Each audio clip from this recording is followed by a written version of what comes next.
Beliau adalah seorang tokoh besar yang dikenal sebagai salah satu senopati Angkatan Laut Kerajaan Demak. Dan dalam keluarga beliau di Kerajaan Goa itu dikenal mempunyai sebuah tradisi mewarisi keilmuan yang mereka warisi dari leluhur mereka, yaitu salah satunya ilmu menghalau angin. Itu menurut Pangeran Penatasangin mempunyai pepali hanya sebuah kalimat berupa 3 kata singkat, yaitu Dokoh, Loman, Ikhlas.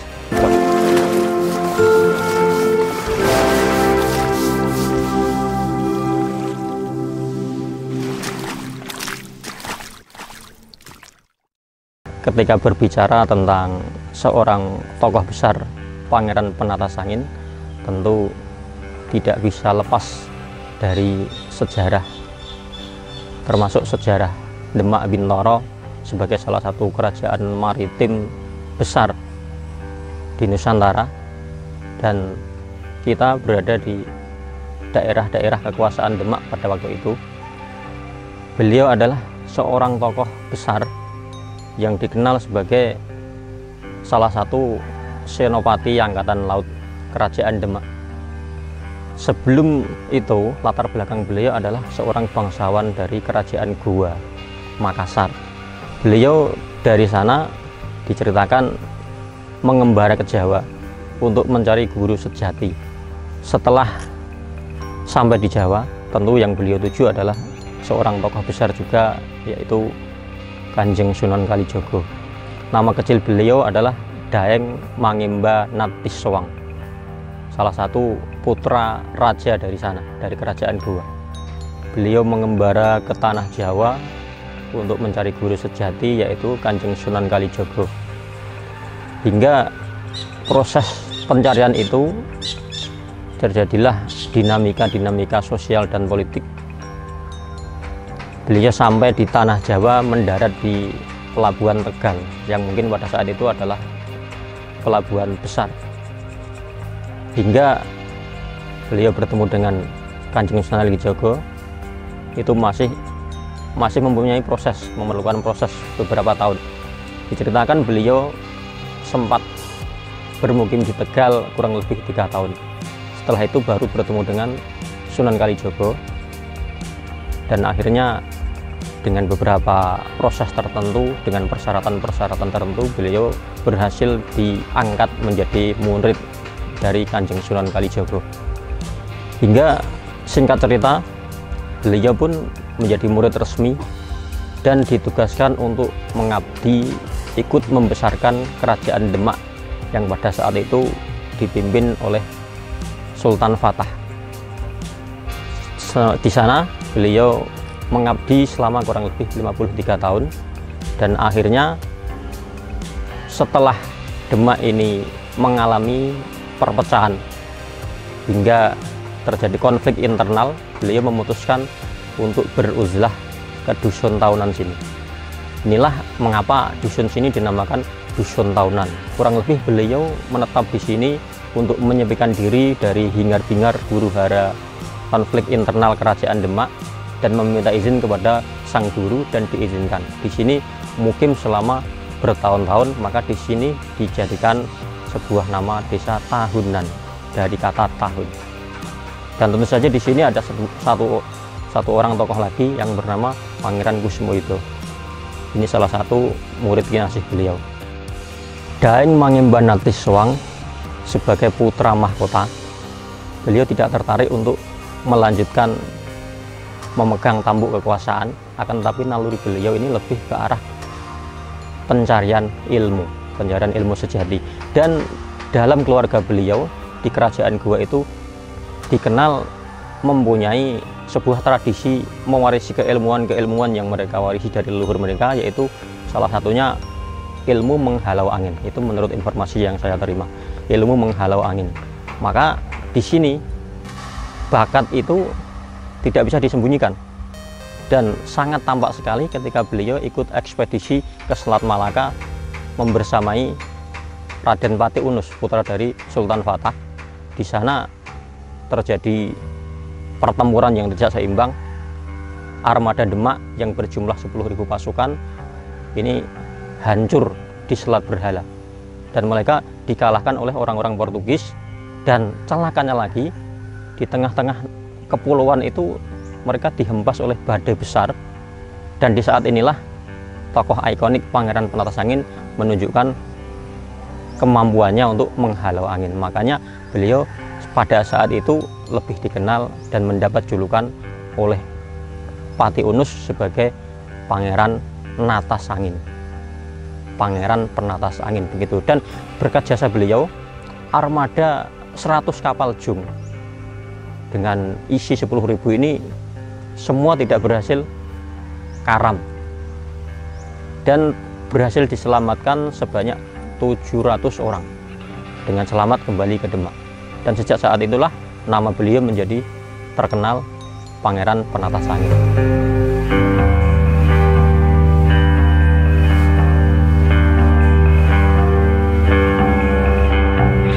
Sebelum ketahunan, beliau memang sempat pergi haji dan menapaki Rihlah Ibnu Batutah sebagai seorang tokoh besar. Dan setelah itu, tentu atas izin dari sang guru Kanjeng Sunan Kalijogo, beliau pun memutuskan untuk beruzlah di desa tahunan.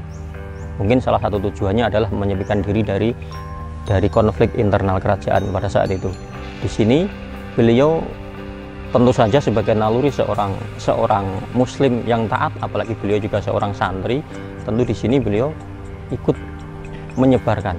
Mungkin menjadi tokoh satu-satunya pada saat itu, mengingat abad 15 di sini mungkin masih diwarnai corak Hindu Buddha. Mungkin abad 15 di sini beliau mengajarkan agama Islam. Dan setelah saat itu, yang namanya permata disembunyikan di mana saja pasti akan dideteksi oleh orang-orang, termasuk bangsawan-bangsawan dari Pajang pun ikut menyusul ke sini. Untuk bercerita tentang bagaimana asal-usul dan kaitannya Pangeran Penatas Angin dengan Pandai Besi, tentu kita tidak bisa merujuk kepada bukti-bukti primer. Kita hanya bisa merujuk kepada apa itu namanya, bukti-bukti sekunder. Ini mungkin cerita tutur, dan kita bisa menarik kesimpulan bahwa ketika seorang bangsawan menepi dari kerajaan dan diikuti oleh bangsawan-bangsawan yang lainnya, ini tidak bisa langsung terputus dari peradaban pada saat itu. Dan tentu saja di sini dibutuhkan beberapa aspek-aspek yang menunjang untuk sebuah peradaban, termasuk kemungkinan besar beliau diikuti oleh orang-orang Pandai Besi. Dan di sini ada seorang tokoh yang kita kenal sebagai Empu Sopo pun pernah menginjakkan kaki di daerah sini, tepatnya di daerah Sedayu. Di sana masih ada bukti-bukti, kalau artefak tidak mungkin, cuman masih ada bukti-bukti tilas-tilas dari Empu Sopo. Secara teori itu memang sebuah proses alamiah. Jadi ketika sebuah komunitas itu berdiri, tentu di komunitas itu ada sisi-sisi yang membutuhkan berbagai macam alat kebutuhan, termasuk untuk bercocok tanam, untuk pertahanan diri, dan itu tidak lepas dari yang namanya besi. Tentu saja di sini pada saat itu dibutuhkan peralatan-peralatan untuk membabat hutan, untuk membuka lahan, dan untuk menjaga diri dari mara bahaya. Tentu jika kita berbicara terkait ada semacam bisa dikatakan mitos atau apalah tentang pelarangan bahwa orang-orang Pandai Besi tahunan dilarang untuk membuat keris berpamor atau senjata. Kita tidak bisa langsung menyimpulkan begitu saja karena kita terputus secara data primer. Namun kita bisa menyimpulkan bahwa itu adalah semacam kearifan orang-orang tua, leluhur-leluhur kita pada saat itu, mengingat pada abad 15, abad 16, abad 17 sampai 18 kita tidak bisa lepas dari intrik politik yang terjadi di tahunan dan kerajaan-kerajaan sekitar. Dan ini merupakan sebuah keputusan yang saya anggap sangat bijaksana sekali, Mengingat spirit dari Pangeran Penatasangin beruzlah di tahunan ini adalah untuk menyingkir dari hingar-bingar politik, untuk mencari ketenangan, untuk fokus ibadah. Dalam istilahnya ini ada istilah madeg pandito yang pernah dipraktekkan oleh Sultan Hadiwijoyo. Jadi spirit dari Pangeran Penatasangin di dalam menyepikan diri dari konflik perebutan kekuasaan dan politik pada saat itu ini masih dibawa dan diwariskan kepada generasi-generasi selanjutnya, termasuk empu-empu yang menjadi ikon-ikon pada masa itu. Dan mereka pun memutuskan, entah sejak kapan, mungkin bisa kita tarik sekitar 4 atau 5 generasi. Mereka memutuskan untuk melarang anak cucu mereka yang berprofesi sebagai pandai besi di tahunan untuk membuat keris atau senjata. Dan ini bisa disimpulkan kemungkinan bahwa leluhur-leluhur kita pada saat itu tidak ingin orang-orang tahunan yang sudah mendapatkan ketenangan ini terseret lagi ke arus politik yang terjadi pada saat itu. Secara logis mungkin ketika di sini dibuat untuk membuat senjata untuk perang, tentu mau tidak mau orang-orang tahunan akan terseret ke dalam intrik politik pada saat itu, dan itu tidak diinginkan oleh leluhur-leluhur kita. Kita hanya ingin perdamaian, mungkin begitu. Dan mitos yang berjalan dan dipercaya hingga saat ini, kita dilarang untuk membuat keris berpamor.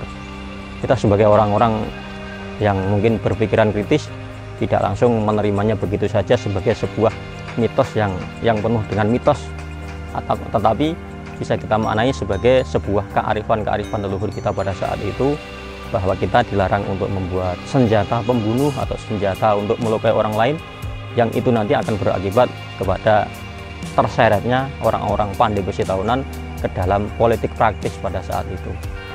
Ya, sebagaimana tokoh-tokoh besar pada saat itu, mereka menyampaikan sebuah pesan moral yang sangat tinggi dari filosofi dan tinggi secara adab, termasuk tidak lepas dari Pangeran Penatasangin juga mempunyai pepali yang merupakan ajaran sederhana dan hingga saat ini masih bisa kita praktekkan bagi orang-orang yang hendak bertabarukan, sebagaimana Ki Ageng Sela mempunyai pepalinya sendiri. Pangeran Penatasangin mempunyai pepali hanya sebuah kalimat berupa 3 kata singkat, yaitu dokoh, loman, ikhlas. Dokoh itu artinya kita ringan tangan, kita dalam hal-hal sosial, hal-hal kebaikan, kita dianjurkan untuk senantiasa ringan tangan, entengan bahasanya. Dan loman itu adalah sebuah kalimat yang bermakna kita dermawan. Selanjutnya, setelah tataran dokoh dan loman, kita dianjurkan untuk ikhlas. Dan ketiganya ini merupakan suatu rangkaian yang tidak bisa dilepas.